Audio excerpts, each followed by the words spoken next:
लोकमान्य टिळक राष्ट्रीय पुरस्कार सोहळ्याला उपस्थित आपले गौरवमूर्ती आणि देशाचे लोकप्रिय आणि यशस्वी प्रधानमंत्री आदरणीय नरेंद्र मोदी साहेब, माजी केंद्रीय मंत्री आणि ज्येष्ठ नेते शरद पवार साहेब, सुशील कुमार शिंदे साहेब, राज्याचे लोकप्रिय उपमुख्यमंत्री देवेंद्र फडणवीसजी, दुसरे आपले उपमुख्यमंत्री अजितदादा पवारजी, टिळक स्मारक ट्रस्टचे आदरणीय दीपक टिळकजी, रोहित टिळकजी, डॉक्टर गीताली टिळक, डॉक्टर प्रणिती टिळक, उपस्थित सर्व मान्यवर आणि उपस्थित सर्व बंधू भगिनी आणि पत्रकार मित्रांनो, भारतीय स्वातंत्र्य चळवळीचे जनक आणि बहुमुखी प्रतिभावंत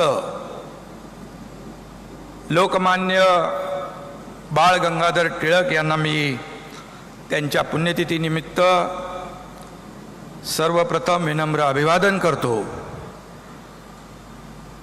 ज्यांनी दिलेल्या लढ्यामुळे आपण स्वातंत्र्याचा सूर्य पाहिला, त्यात लोकमान्य टिळक हे नाव अग्रणी होतं, हे मला आपल्याला सांगण्याची आवश्यकता नाही. लोकमान्य टिळक हे प्रखर देशभक्त राष्ट्रभक्त होते. ब्रिटिशांविरुद्धात लढताना त्यांच्या शब्दांना कमालीची धार येत असे. अशा लोकमान्य टिळक यांच्या नावाचा पुरस्कार आदरणीय मोदी साहेबांना आपल्या लोकप्रिय प्रधानमंत्री महोदयांना मिळणार आहे. त्याबद्दल मी मोदीजींचं आपल्या सगळ्यांच्या वतीने, महाराष्ट्राच्या वतीने मनापासून अभिनंदन करतो. हा पुरस्कार स्वर्गीय इंदिरा गांधी, अटलजी, प्रणव मुखर्जी, बाळासाहेब देवरतजी, मनमोहन सिंगजी असं अनेक शास्त्रज्ञ, उद्योजक, संशोधक ज्यांनी समाजामध्ये चांगलं काम केलं, त्या लोकांचा आजवर या पुरस्काराने सन्मान झालेला आहे. व्यासपीठावर बसलेल्या आदरणीय पवार साहेबांना देखील हा पुरस्कार या संस्थेने दिलेला आहे. आणि म्हणून वर्ल्ड लीडर, जागतिक नेता म्हणून नावलौकिक कमावलेल्या मोदीजी यांची यंदाच्या पुरस्कारासाठी टिळक प्रतिष्ठान स्मारक ट्रस्टने निवड केली. त्याबद्दल टिळक ट्रस्टला देखील मनापासून मी धन्यवाद देतो, त्यांचेही आभार मानतो. लोकमान्य टिळक हे सामान्य माणसाच्या मनातली भावना अचूक ओळखायचे आणि आजच्या काळात समाजाच्या सामान्य माणसाचं मन ओळखणारे आपले आदरणीय पंतप्रधान मोदीजी हे राष्ट्रीय स्तरावरील नेते ठरलेले आहेत. मी त्यांचं पुनश्च अभिनंदन करतो. शिक्षक, वकील, समाजसेवक, स्वातंत्र्य सैनिक असलेले लोकमान्य टिळक हे बहुआयामी नेतृत्व, इतिहास, संस्कृत, खगोलशास्त्र आणि गणित या विषयात त्यांचं प्रावीण्य होतं. मगाशी प्रास्ताविकामध्ये देखील सांगितलं. ते आपल्या कर्तृत्वाने लोकमान्य झाले होते. आणि आदरणीय मोदीजींनी देखील गेल्या 9 वर्षामध्ये आपल्या देशासाठी केलेल्या कामांना लोकमान्यता मिळालेली आहे. टिळकांनी स्वराज्यासाठी लढा दिला, पण स्वातंत्र्यानंतर स्वराज्याचे सुराज्यात रूपांतर करण्यामध्ये आपल्याला किती यश आलेलं आहे हे आपल्या सगळ्यांना माहिती आहे. आणि म्हणून पंतप्रधान नरेंद्र मोदीजी यांनी देशाची सूत्र हातात घेतल्यानंतर हेच मुख्य ध्येय ठेवून सबका साथ, सबका विकास, सबका विश्वासचा नारा देश सुराज्य निर्माण करण्याचा प्रयत्न केला. त्या दिशेने त्यांची वाटचाल सुरू आहे. आणि म्हणूनच त्यांच्या कार्याची पोचपावती आज या राष्ट्रीय सन्मानाने होते असं म्हटलं तर वावगं ठरणार नाही. आज परदेशामध्ये देखील आपण जातो, तिकडे देखील पाहतो आदरणीय मोदीजींचं नाव सन्मानाने घेतलं जातं। फ्रांस और अरब देशों ने भी हमारे आदरणीय प्रधानमंत्री जी को सर्वोच्च सम्मान दिया है। ये हमारे लिए बहुत बड़ी गौरव की बात है।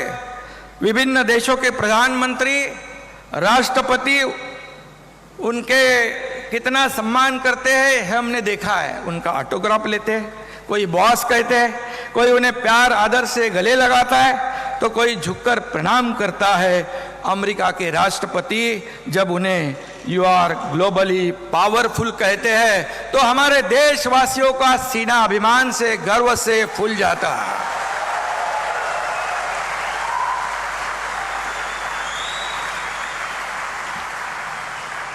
जब बड़े बड़े देशों की अर्थव्यवस्था चरमरा जाती है, तब हमारे देश की अर्थव्यवस्था बनाए रखने का काम नहीं, बल्कि उसे 10वें नंबर से 5वें नंबर पर लाने का काम आदरणीय मोदी जी ने किया। यह भी हमारे लिए बहुत बड़ी गौरव की बात है।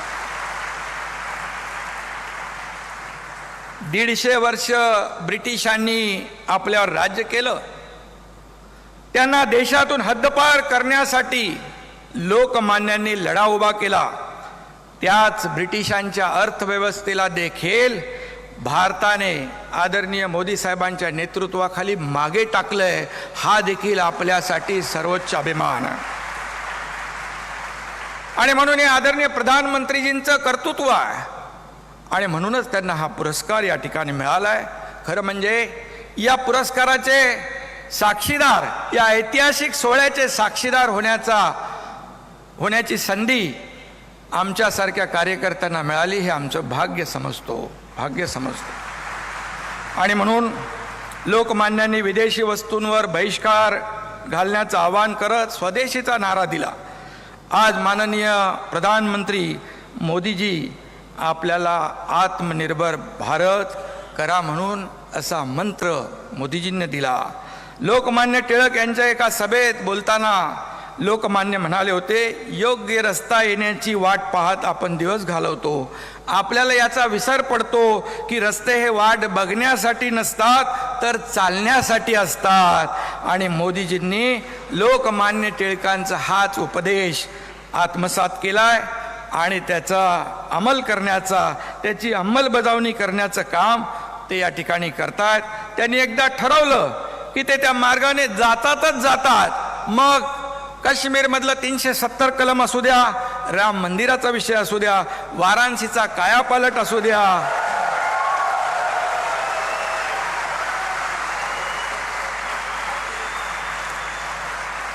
अथवा देशातली गरिबांच्या कल्याणाचा आणि सर्वांगीण विकासाचा विषय असू द्या।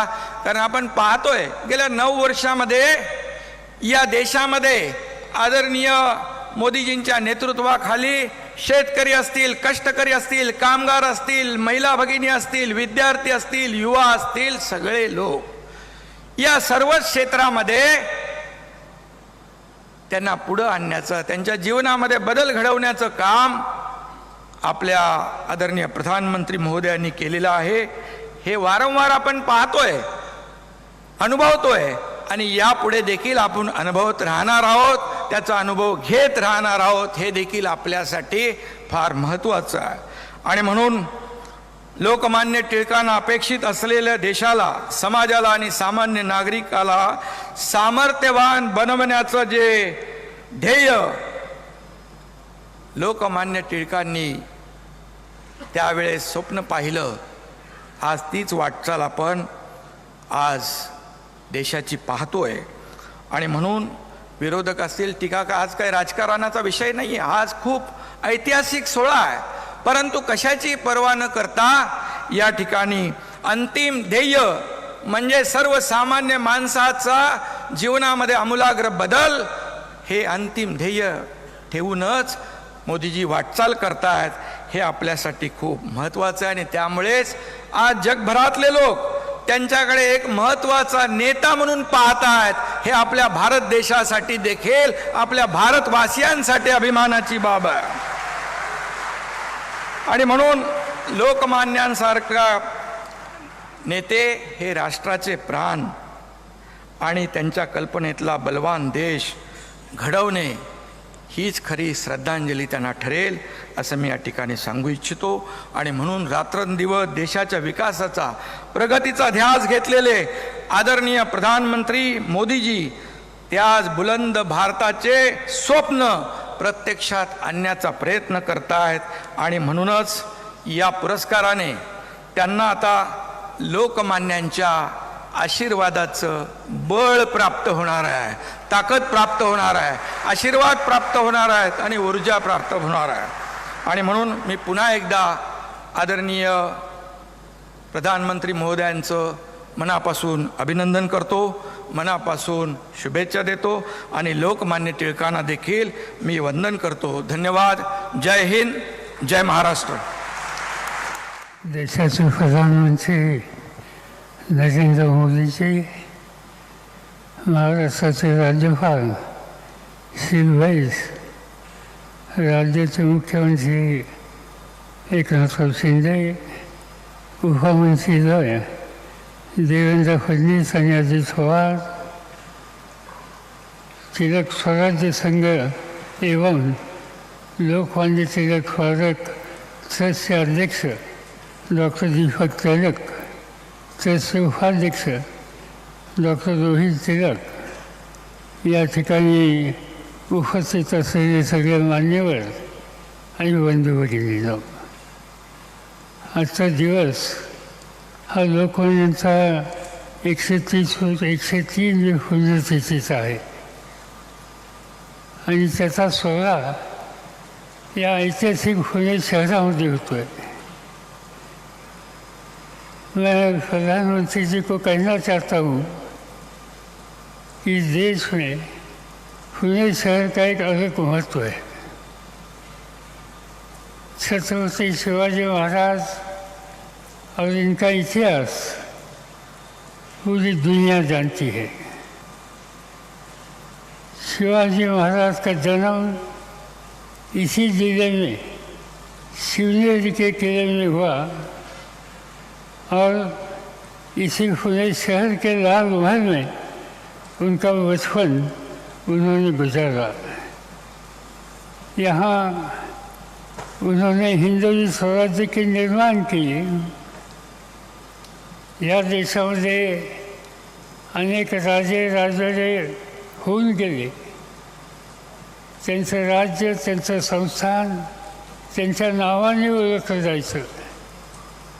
मग कुठं देवीजींचं यादवांचं संस्थान असेल, कुठं मोगलांचं दिल्लीचं संस्थान असेल, अनेकांचे संस्थानं या देशात होऊन गेली. पण शिवछत्रपतींचं काम हे का वेगळ्या दिशेवर झालं. त्यांनी राज्य उभं केलं, पण ते भोसल्यांचं राज्य नव्हतं, ते हिंदवी स्वराज्य होतं, ते रयतेचं राज्य होतं.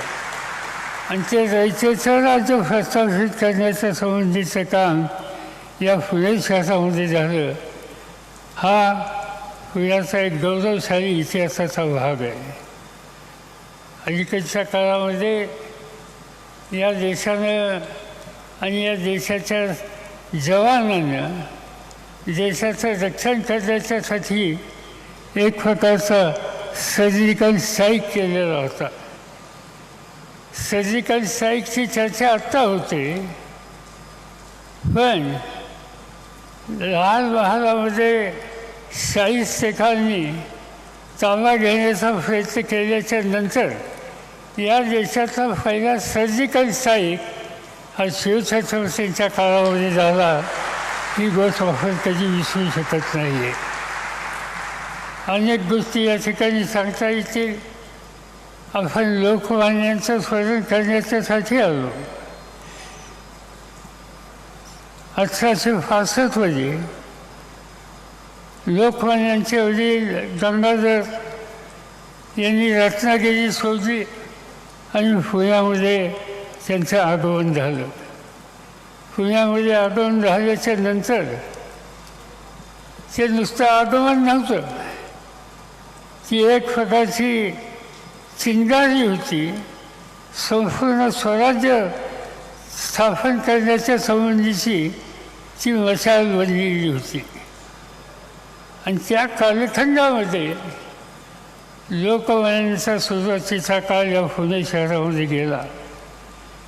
त्यांचं एकंदर लक्ष सगळ्या परिस्थितीवर होतं आणि ते असताना ब्रिटिशांच्या गुलामगिरीतून बाहेर पडायचं असेल तर सामान्य माणसाला जागृत केलं पाहिजे आणि त्यासाठी एक जबरदस्त अशा प्रकारचं शस्त्र याची निर्मिती करण्याची आवश्यकता आहे आणि ते शस्त्र म्हणजे पत्रकारिता. तिलक जी ने 25 साल की उम्र में मराठी भाषा में केसरी अखबार और अंग्रेजी में मराठा साप्ताहिक शुरू किया और इन पत्रों के माध्यम से इंग्रेजों के खिलाफ उन्होंने कड़ा प्रहार किया. केसरी का मतलब सिंह या शेर है. केसरी और मराठा द्वारा टिळकाजींनी एकंदर या देशाच्या परकीय लोकांच्यावर प्रचंड प्रहार केले आणि एक प्रकारची लोकजागृती करण्याच्या संबंधीचं काम त्यांच्या त्या काळामध्ये त्यांनी केलं होतं. ते नेहमी म्हणत असत पत्रकारिता याचा कुणाचा दबाव असता कामा नये. त्या दबावातून पत्रकारिता मुक्त झाली पाहिजे आणि ती भूमिका त्यांनी सातत्यानं पाळली केली. 1885 साली भारतीय राष्ट्रीय काँग्रेसचा जन्म झाला, गठन झाला. याच पुणे शहरामध्ये झाला. त्या काळामध्ये पहिलं अधिवेशन या पुणे शहरात होणार होतं, परंतु फ्लेक्सची साथ या ठिकाणी आली आणि त्यामुळं हे अधिवेशन मुंबईच्या गावाला करून दिलं गेलं, ज्याला ऑगस्ट क्रांती मैदान म्हणून आज त्या ठिकाणी ओळखलं जातं. त्या काळामध्ये एकंदर 2 प्रकारचे नेते त्या संघटनेमध्ये होते. ज्यांना मवाळ म्हणून ओळखलं जायचं आणि जहाल म्हणून ओळखलं जायचं. आणि या जहालांचं प्रतिनिधित्व हे लोकमान्यांनी केलेलं होतं. लोकमान्यांनी स्वराज्यवादा जन्मसिद्ध अधिकार आहे आणि तो मी घेतल्याशिवाय स्वस्त बसणार नाही, ही भूमिका जनमानसाच्या समोर मांडली. स्वदेशी, बहिष्कार, राष्ट्रीय शिक्षण ही त्रिसूत्री आणि त्याच्या माध्यमातून संपूर्ण स्वराज्याचं आंदोलन हे त्यांच्या काळामध्ये मांडलेलं होतं. ज्याचा उल्लेख आधीच्या वक्त्यांनी केला. गणेश उत्सव असेल, शिवजयंती असेल, या सगळ्यामध्ये लोकमान्यांचं योगदान हे फार मोठं होतं आणि त्या माध्यमातून एक नवीन इतिहास तयार करण्याचं काम त्यांनी केलं. त्या कालखंडामध्ये 2 युगं होती. एक टिळक युग आणि दुसरं महात्मा गांधींचं गांधी युग. या ठिकाणी या दोघांचं जे योगदान आहे ते आम्ही कधी विसरू शकत नाही आणि या देशाच्या नव्या पिढीला या कर्तृत्वान दृष्टीच्या नेत्यांचा आदर्श हा अखंडपणानं प्रेरणा देईल याची मला खात्री आहे. आणि या पार्श्वभूमीवर टिळक पुरस्कार याला एक आगळं वेगळं अशा प्रकारचं महत्त्व आहे. आज आपण आणि टिळक स्मारकानं मोदीजींची निवड या स्मारकाच्यासाठी, या पुरस्काराच्यासाठी केली. ज्या पुरस्कारामध्ये इंदिरा गांधी होत्या, खान अब्दुल खान गफार होते, बाळासाहेब देवरस होते, शंकरदयाळ शर्मा होते, अटल बिहारी वाजपेयी होते, डॉक्टर मनमोहन सिंग होते, अशी अनेक मान्यवरांची नावं या ठिकाणी घेतली जाते. आणि या मान्यवरांच्या यादीमध्ये, पंक्तीमध्ये आज नरेंद्र मोदींच्या नावाचा सुद्धा या ठिकाणी समावेश झाला. याचा आनंद आपल्या सगळ्यांना आहे आणि म्हणून आपल्या सगळ्यांच्या वतीनं त्यांचं या ठिकाणी जी निवड झाली, त्यांना हा जो पुरस्कार देण्यात येतो आहे त्याबद्दल त्यांचं अंतःकरणापासून अभिनंदन करतो आणि आपल्या सगळ्यांची रजा या ठिकाणी घेतो. जय हिंद, जय महाराष्ट्र.